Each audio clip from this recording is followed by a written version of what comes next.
Hej Irene og Morten. Nu vil jeg lave min fremlæggelse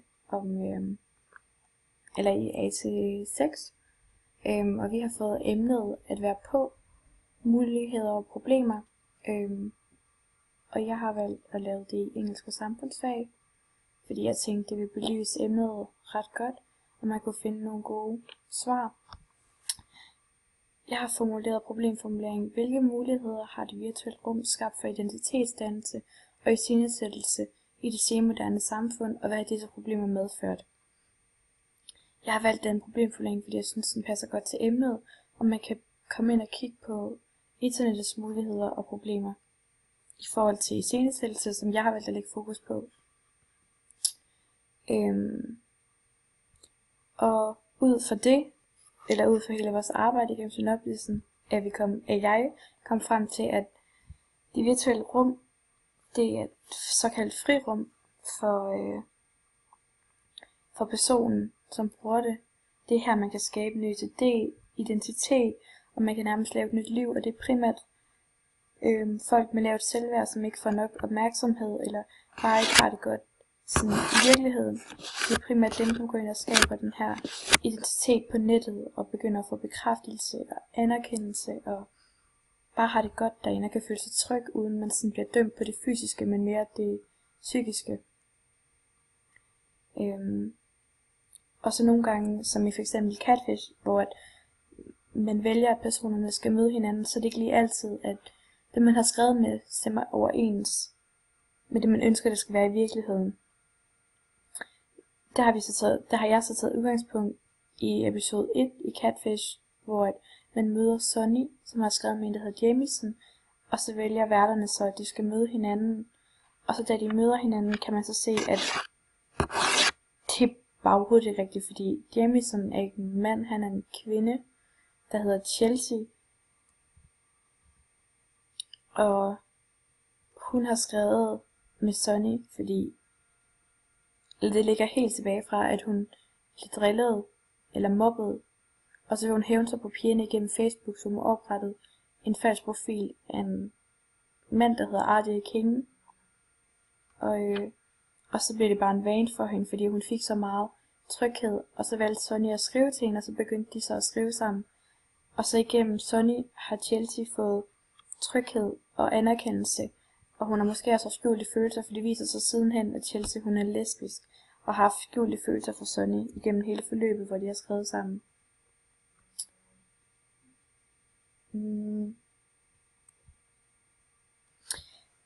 Hvis man sådan kigger ud af det, hvis man ikke lige kigger på Catfish, men man kigger sådan ud i samfundet, kan man se, at der er en stigende tendens til et behov for iscenesættelse via de sociale medier. Det kan være alt fra Facebook til Snapchat til Instagram, at alle skal fremstilles på den bedste måde, og på bedste vis, og se pænest ud, og have det bedste liv.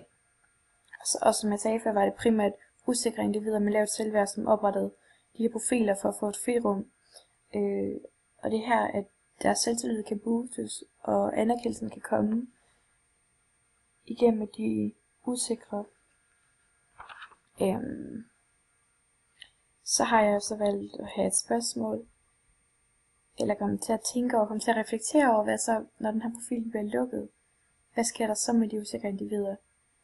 Eller de er jo ikke usikre mere, de har jo fået deres anerkendelse, men hvad så, når de kommer ud i den virkelige verden, og skal stå sådan på egen ben og til ansigt med virkeligheden? Hvad sker der så med dem? Og det har jeg valgt at tage videre op i diskussionen. Jeg har valgt at lægge fokus på AD1, som er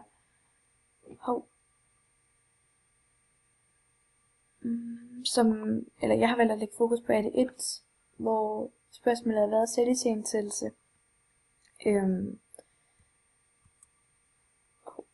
Og selviscenesættelse, det kan man beskrive som, at det er en relativt forenklet fremstilling af en person, hvor der ikke vil være plads til nuancerede personlighedsbeskrivelser eller personlighedstræk, men man blot udvælger sådan de vigtigste ting for at forstærke ens selvværd. Og det er også på den måde, man præsenterer sig for omverdenen på, at man udstiller sig igennem sådan, sig selv, men man bare vælger de pæneste ting og lægger fokus på dem. Eller ikke de pæneste, men de bedste ting ved en selv og lægger fokus på dem.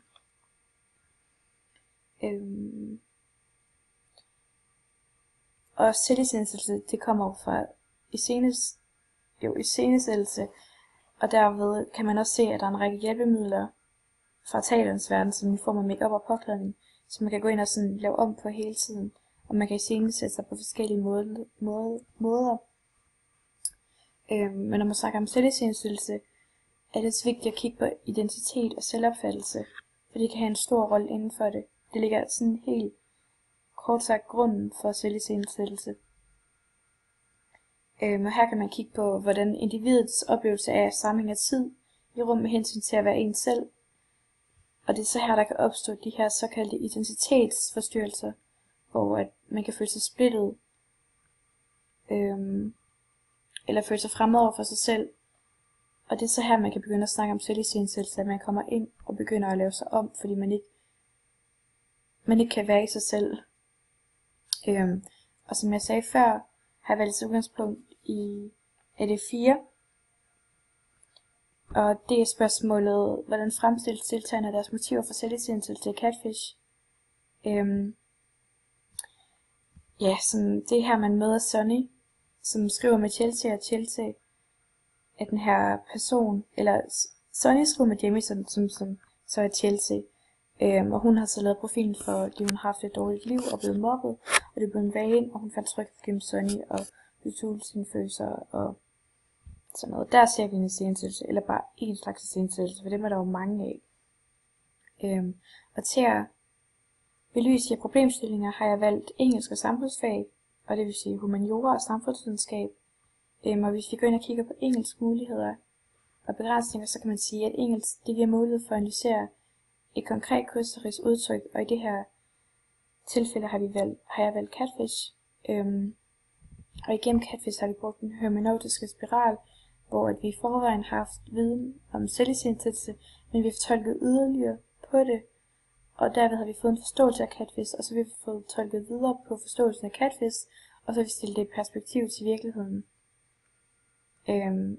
Og i engelsk så kigger man sådan mest på det individuelle og det konkrete, og et fokuspunkt, hvor man så videre kan få hjælp af det samfundsvidenskabelige til at fortolke videre på det, og komme frem til en forklaring.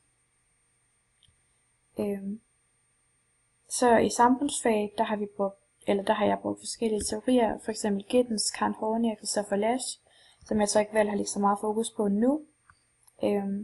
Og der har vi så valgt at tage de her teorier og lave en kobling til analysen, for at forstå analysen, og derved få dem videre ud til sådan samfundsvidenskabelige ting. Jeg har brugt en kvalitativ metode, hvor jeg kigger på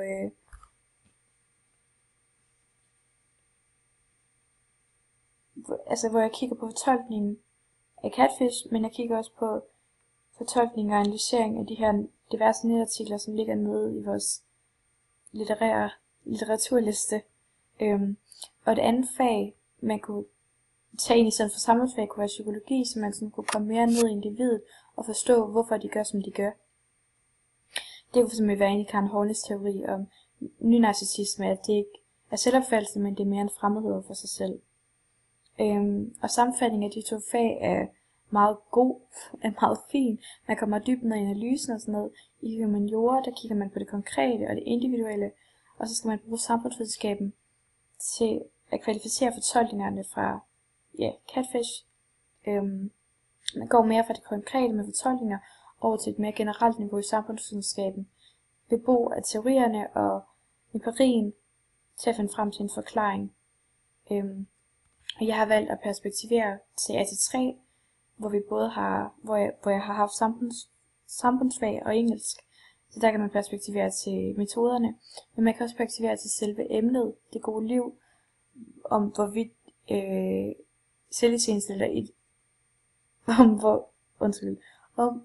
hvorvidt et godt liv på internettet er godt. Altså et iscenesat liv på nettet er det godt. Det er også en af de diskussionsting, jeg har tænkt mig at tage op i mine mulige diskussionsemner, og hvorfor vi har behovet for iscenesættelse, og hvordan de kommer frem i hverdagen igennem sociale medier, f.eks. via Instagram og Facebook. Og hvad kan der opnås som ser til at se catfish? Er det en tilfredsstillelse? Er det noget helt andet? Hej hej!